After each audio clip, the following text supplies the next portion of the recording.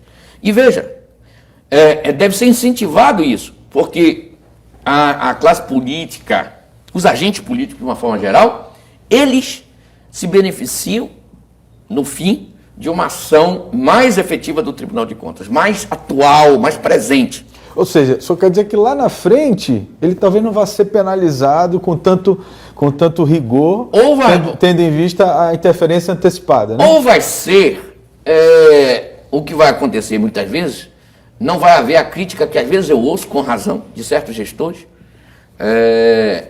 que entram na minha sala e dizem assim, bom, eu fui secretário de Estado há 8 anos e agora eu recebi uma notificação sobre o assunto, eu não tenho mais essa documentação, eu não tenho mais acesso às pessoas que estão lá. Mudou duas gestões. Por quê? Porque isso acontece. Isso acontece. Porque o tribunal não precisa, né, agir de forma atual, concomitante aos problemas, aos fatos, aos acontecimentos. Ou seja, isso é uma autocrítica, né? Mas eu sempre fiz uma autocrítica em relação à minha atividade ao Tribunal de Contas, não é?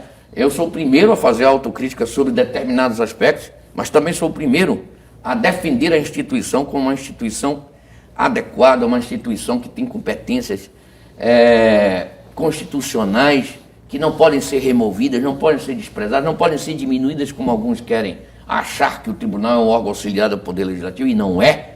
O Tribunal de Contas é um órgão independente que fiscaliza a própria Assembleia Legislativa, que fiscaliza o Poder Judiciário, o Ministério Público.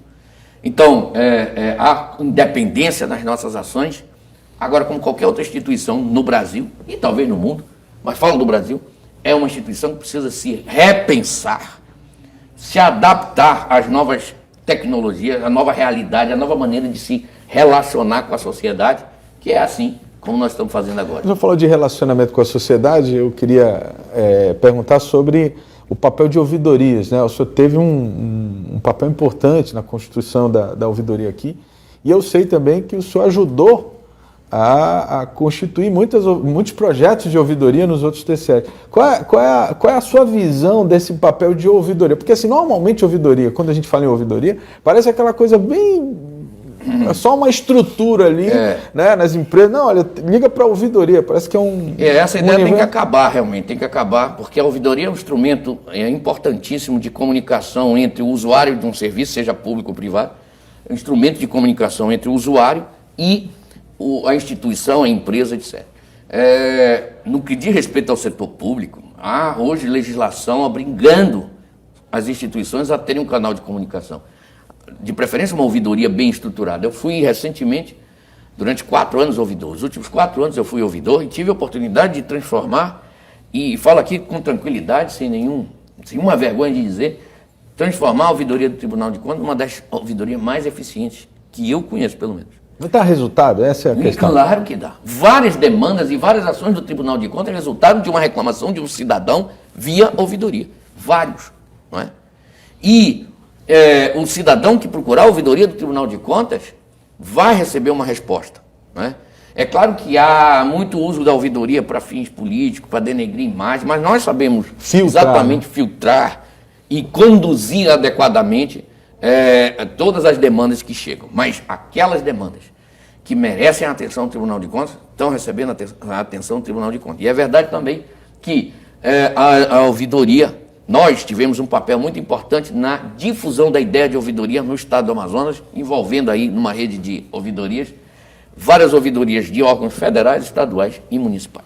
Bom, a gente está caminhando aqui para o encerramento da nossa entrevista, e eu queria só que o senhor fizesse uma avaliação rápida, né, de como o senhor pretende conduzir o tribunal aí nesse novo biênio, né? O que o senhor tem aí como proposta, ou com linha mestra? Óbvio que não dá para falar de tudo, né? Mas pelo menos o que o senhor enxerga aí que tem que ser feito? Eu poderia resumir tudo que eu penso em fazer numa visão de eficiência. O que eu preciso fazer, o que nós precisamos fazer, é tornar, de uma forma geral, as nossas instituições mais eficientes, as instituições públicas mais eficientes. E é isso que eu pretendo fazer no Tribunal de Contas. Dotar o tribunal de mecanismos, de processos, de instrumentos que tornem a sua atividade mais eficiente. Eu fiz isso quando eu fui presidente do tribunal, e você identifica aqui o resultado das medidas cautelares. O resultado, por exemplo, dos processos de exame das aposentadorias, que as aposentadorias dentro do Tribunal de Contas demoravam 10 anos. Veja a pauta do tribunal hoje, das câmaras, e os processos são todos de 2021, 2022. Por quê? Porque nós estamos julgando processos de, no máximo, 6 meses. Não tem mais passivos grandes. Não tem 10 anos de processo como havia antes. Aqui nós tínhamos processo de aposentadoria de 10 anos. E isso acabou. E acabou por conta de pequenos ajustes nos processos, ajustes, aquisição de tecnologia para surtir esse resultado. Bom, queria lhe agradecer a disponibilidade de nos receber aqui, desejar sucesso aí na sua nova empreitada e dizer assim que a sociedade vê pelo menos a imprensa, né, vê com muito bons olhos, né, essa atuação um pouco mais efetiva, cautelar, né, que o tribunal tem tido nos últimos anos. Só de a gente perceber que isso vai evitar um grande dano ao erário já é um grande ganho no tempo, né, que a gente vem acompanhando a política. Obrigado. Eu que quero agradecer a você aqui por essas palavras. Muito obrigado. Obrigado.